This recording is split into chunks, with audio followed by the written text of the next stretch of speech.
Sir మేము 2024 మార్చి నుండి చాలామంది రిటైర్ అయ్యారు. దాదాపు 20,000 మంది దాకా ఉన్నాం సార్. మాకు రావాల్సిన రిటైర్మెంట్ బకాయిలు, బెనిఫిట్స్ కాదు, బకాయిలు అంటే ఏంటంటే మేము దాచుకున్న డబ్బులే మేము ప్రతి నెల సేవింగ్ చేసుకున్నాము అంటే మాకు రావాలి. అయితే ముఖ్యమంత్రి గారు ఏమంటాడంటే గత ప్రభుత్వము మొత్తం అప్పు చేసిపోయింది అంటాడు. సరే, అప్పు చేసింది, నువ్వు మా కొరకు అప్పు చేయి, తప్పేమైంది దీంట్లో అంటే మేము దాచుకున్న డబ్బులు మాకు ఏమైంది. అయితే ఏజీ ఆఫీస్లో చూస్తే నివేదిక ఏమైందంటే మాకు రిటైర్మెంట్ బకాయిలు ఆల్రెడీ రిలీజ్ చేసేటట్టుంది. మళ్ళీ ఈ డబ్బులు ఎక్కడ పోయినాయి, ఎవరు వాడుకున్నారు, ఇది ఎవరు సమాధానం చెప్పాలి ప్రభుత్వం. ముఖ్యమంత్రి గారు మీరు ప్రజలకు ఎన్నో సేవలు చేస్తున్నారు, ఎన్నో సంక్షేమ పథకాలు అమలు చేస్తున్నారు. మరి ఎన్నో సందర్భాలు చేసినప్పుడు మాకెందుకు చేస్తలేరు, మా మీద ఎందుకు ఖర్చు కట్టిండ్రు?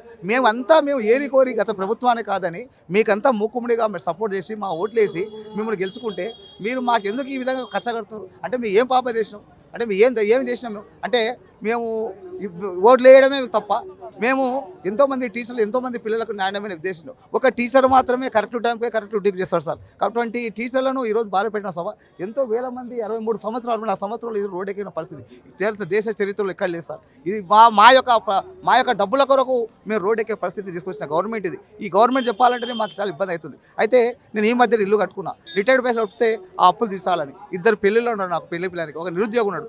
నాకు వచ్చే 35,000 పెన్షన్లో 25,000 ఈఎంఐ పోతే వడ్డీకి పోతే నాకు ఇప్పుడు 2 సంవత్సరాల వడ్డీ ఎవడు కట్టాలి? దాదాపు నాకు 30 లక్షలు ఉంది. నువ్వు ప్రతి నెల చేసుకుంటూ పోతే నాకు అప్పు వడ్డీ పెడతావు. ఇప్పుడు వడ్డీ ఎవరు ఇవ్వాలి? దయచేసి ముఖ్యమంత్రి గారు మీరు తప్పకుండా మాకు న్యాయం చేయాలి. ఎందుకంటే మేము సమాజంలో ఒక భాగమే.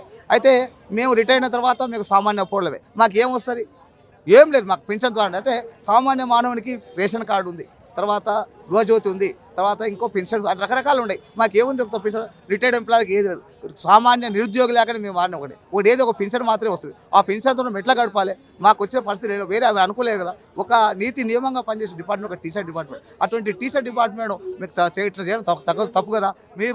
మీరు టీచర్లను గౌరవిస్తూ ఉంటారు.